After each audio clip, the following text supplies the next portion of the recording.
I'm Geeky Pastimes, and today I'm diving into the first few hours of Anno 117 PAX Romana. A massive thank you to Ubisoft for sponsoring this video. If you want to pre-order the game, you can using the link in the description below. Anno 117 takes everything you love about the genre, enhances it, and has found clever ways to remove most of the frustrations from games like this. On top of that, it's got what is one of the most surprisingly excellent features I've ever seen in a game like this. I just did not expect it to work. But more on that later. For anyone who hasn't played an Anno game before, it's a city builder that really focuses on production chains. So let's give you an example to show really what the core of this game is. You decide that you want to make some bread for your people. There's a certain group of people that will only progress, only let you upgrade their dwellings if they have bread. So you need wheat farms to grow the wheat for that bread, and you need a mill to grind the wheat into flour, and you need a bakery to turn the flour into bread. The mill has to be on the river because it's using a water wheel, so that means there's only certain places you can put it. But the wheat farm needs loads and loads of space. So you need to build both of those and make sure that the routes between them kind of make sense so that the wheat can get to the mill quickly. And obviously you need to build the bakery somewhere and make sure that the flour can get to the bakers. But then you also need the workers for the farm and the mill, so they need somewhere to live. They're going to need a market, they're going to need a tavern, they need clothes. And then you're also going to need workers with different skills who are probably from a different class to work in the bakery. And they're going to need a different place to live. They need different types of dwellings, different amenities and clothes, and all of those things have their own production chains too. Very quickly, something as simple as creating a loaf of bread can turn into a complicated village of people working together, each with their own needs and desires. By the time you're moving up to the more advanced technologies, you need an entire city. And it's up to you to design the whole thing and make sure that it works. Previous Anno games have looked at all sorts of different time periods. There's a bunch of historical ones, starting from like the 15th century, all the way up to the far future in the 23rd century. But Anno 117 PAX Romana takes us back further than ever before into the time of the Roman Empire. By the way, let me know in the comments how you think it should be said. Is it Anno 117 or Anno 117? I'm not really sure which one sounds better. Anyway, you start the game by learning the ropes on a pleasant little island in the Mediterranean. And this is genius. Like, they give you one settlement to create with a lot of guidance, and you get to make all the sorts of planning mistakes that would absolutely haunt you later. You know, you don't leave enough room for housing. You build too many roads that you don't really need and they take up valuable space. Maybe you end up spreading out your industry all over the island and that means you need to build too many warehouses and they're too expensive. It's an absolute nightmare. Like, you end up making so many bad decisions. But before long in the game, you're whisked away to a new land where you get to start all over again. And you have the knowledge and experience you need now to plan things out properly. Or, if you're like me, you just end up making all of the same mistakes again because planning is really hard. But coming up against these problems is the real meat of Anno. You're constantly needing to adjust to the evolving needs of your people, and that means that what used to make sense early on when you were just trying to make loaves of bread is now a terrible idea that you're trying to build weapons and ships. And what used to be copious amounts of space on the island actually now needs careful management to fit everything in. So maybe it's not a good idea anymore that your pig farm is right in the middle of the town because you wanted the sausage making place to be right next to the market. Maybe you need to move that around a bit. Maybe it's not a good idea to gather wood in the place that you did before, but you do need to preserve forests somewhere. It's really, really difficult. There's a huge amount to sort of keep track of. But I absolutely love it. And the game is surprisingly forgiving. Like, the main thing you need to keep an eye on is your population and your income. Everything else, the resources you're getting in, everything like that, they can fluctuate, they can go up and down. But you're not really going to get yourself in trouble unless you run out of money or you run out of population. So when you're building stuff up in the game, you can often just take your time, because as long as your population is either staying steady or increasing slowly, there's no urgency.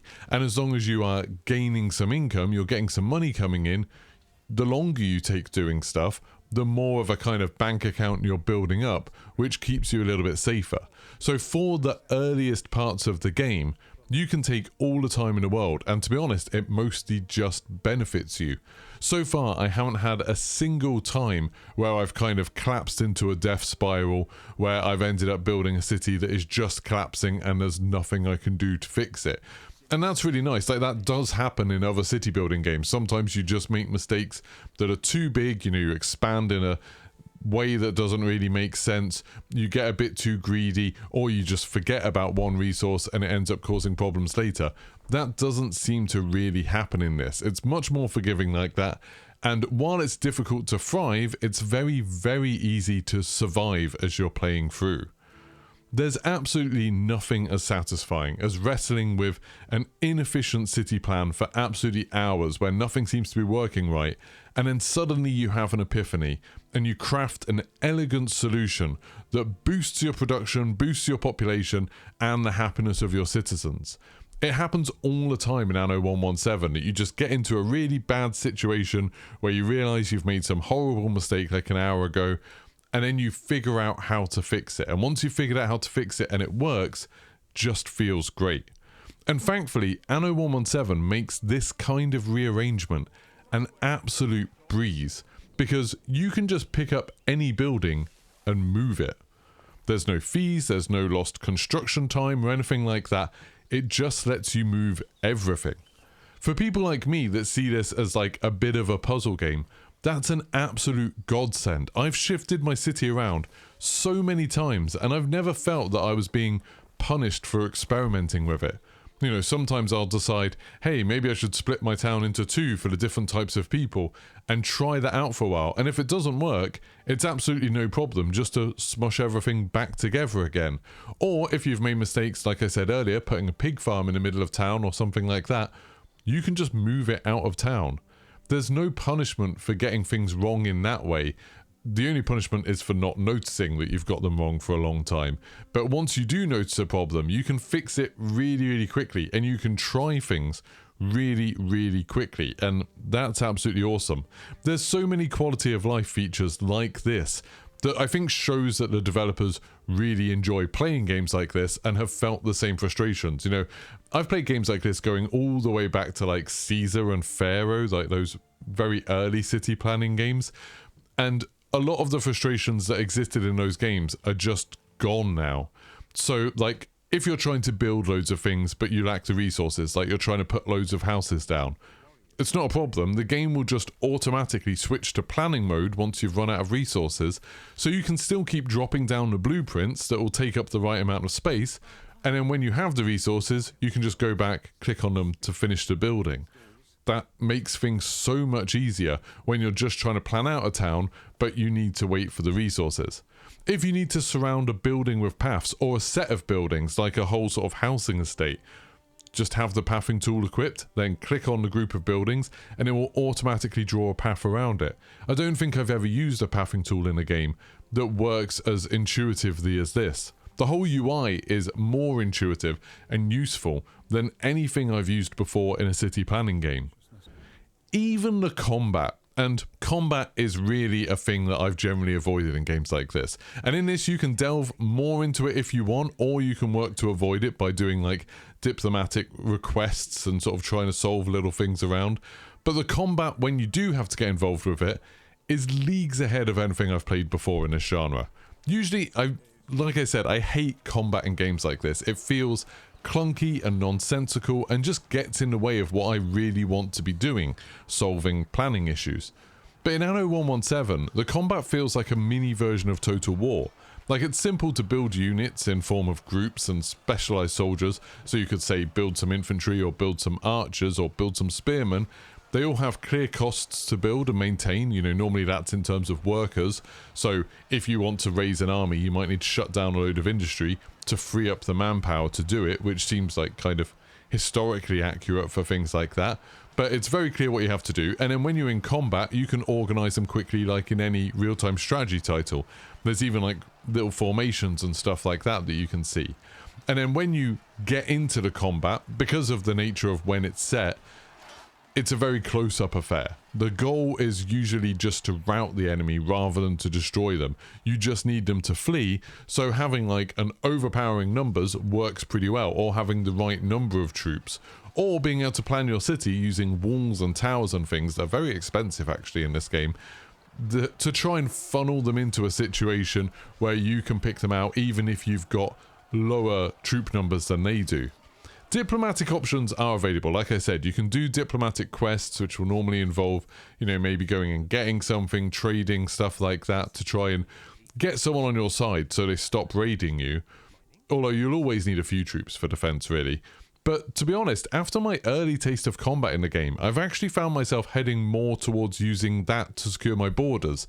You know, originally when it said, hey, you could try and get on the good side of these people, or you could just destroy their settlement, originally I thought, this being the type of game it is, I'll definitely go the diplomatic route. Now I'm kind of leaning towards, yeah, I kind of want to build an army and invade them. I want to see what that's like. And I've never done that in a game like this. I've always felt the combat ruined games like this. And that's a constant theme throughout the whole game of Anno 117. It's very much familiar to anyone who's played this genre before, but it does every element so much better that it's kind of smoothed out all the rough edges and frustrations that plagued these games in the past. It helps as well that it's an absolutely gorgeous game to look at. My PC is admittedly a bit of a beast. It's got a 5090 and a Ryzen 7 9800X 3D CPU, so I've been able to turn everything to the max, even like ray traced global illumination and reflections that you absolutely don't need to have turned on. It's a huge resource hog, but it does make every settlement look beautiful. There's so much detail, from like slight individual variations between different houses. You know, you have the same house that you put down lots of times, but the game will make each house look a little bit different. And citizens are going about their day. You'll see animals running around. There's busy production routes showing all the activity that you've been working hard to enable.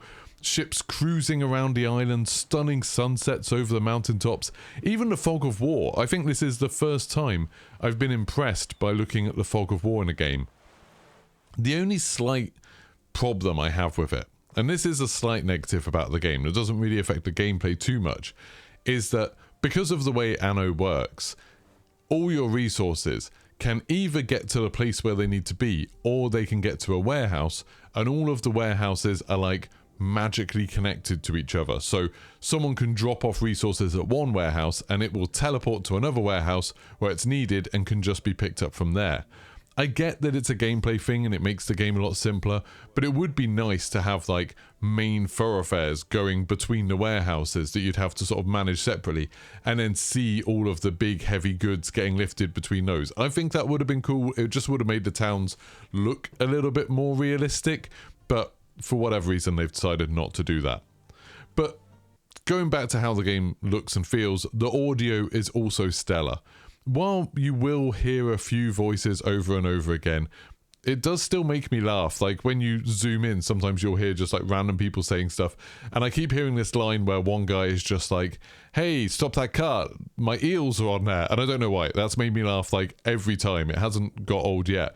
But you can zoom in and hear your citizens going about doing things that sort of make sense within the town that you've built, or you can zoom right out and you can hear the wind and the rain and the ocean, and there's an absolutely stunning soundtrack that's up there as one of the best I've heard this year.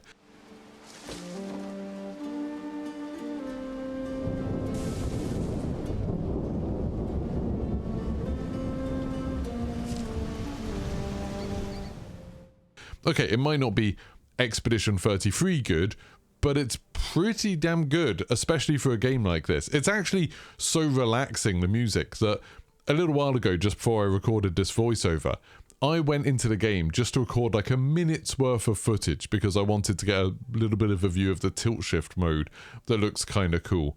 I ended up spending 2 hours in the game. I wasn't even really doing that much. I was just kind of watching it and listening to the music and enjoying it, and occasionally re-altering and replanning some little bits of it And it was so nice and relaxing. It was absolutely great. It doesn't usually happen to me with games. Normally I'm always like, go, go, go, I want to try and get stuff done.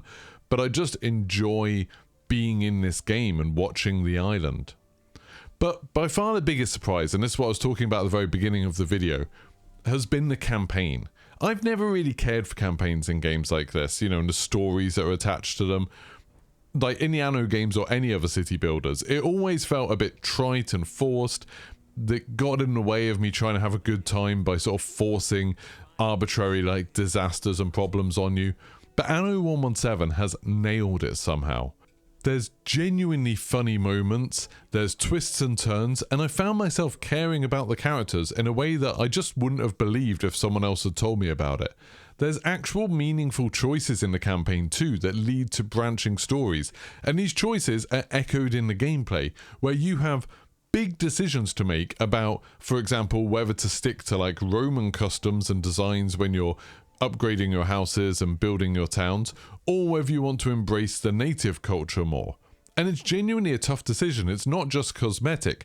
Like, everybody obviously wants to build massive amphitheaters and aqueducts and build a city that looks impressive like ancient Rome, but then you are the invaders in this land that's very different from Italy, and where the campaign takes place, the people who already live there have their own customs and they've learned to live with the land in a way that maybe makes that seem like the more sensible and ethical choice. So it's like, do you want to carry on with what Rome would want and sort of please the emperor and build all of these impressive structures, or do you want to try and learn from the locals a bit more? There's a strange mix of like historical accuracy with absolutely tons of words I've never heard used before. Corvinus, I can't pay tax if the Skaha keeps snatching up my fillies. Thanks. And they're used surprisingly liberally and don't often explain what they mean, but there's like this kind of historical accuracy combined with fantasy-esque fiction, you know, the islands are just kind of made up and all of that sort of made to suit the gameplay a little bit more. And I wouldn't expect that to work well for me, but it absolutely has. It's managed to blend this soap opera style interpersonal like squabbles and arguments with real historical city planning and infrastructure challenges, and it makes it all coherent somehow, and that has genuinely shocked me. Again, a massive thanks to Ubisoft for sponsoring this video. I know because it's sponsored, it makes me harder to believe, but hopefully long-term viewers will know that I don't do sponsorships for things I don't believe in, and this game is genuinely excellent. You'll be able to catch me streaming it the day after this video goes live. I'll be streaming it in the morning, so make sure you tune in on both YouTube and Twitch. If you want to check the game out yourself, it comes out on November 13th on PC via Steam, Ubisoft Connect and the Epic Store, and it's on console, Xbox Series X and S and the PlayStation 5, and you can pre-order it using the link in the descriptions below. If you enjoyed this video, don't forget to like and subscribe, and I'll see you for the next one. Goodbye. Skaha keeps snatching up my fillies.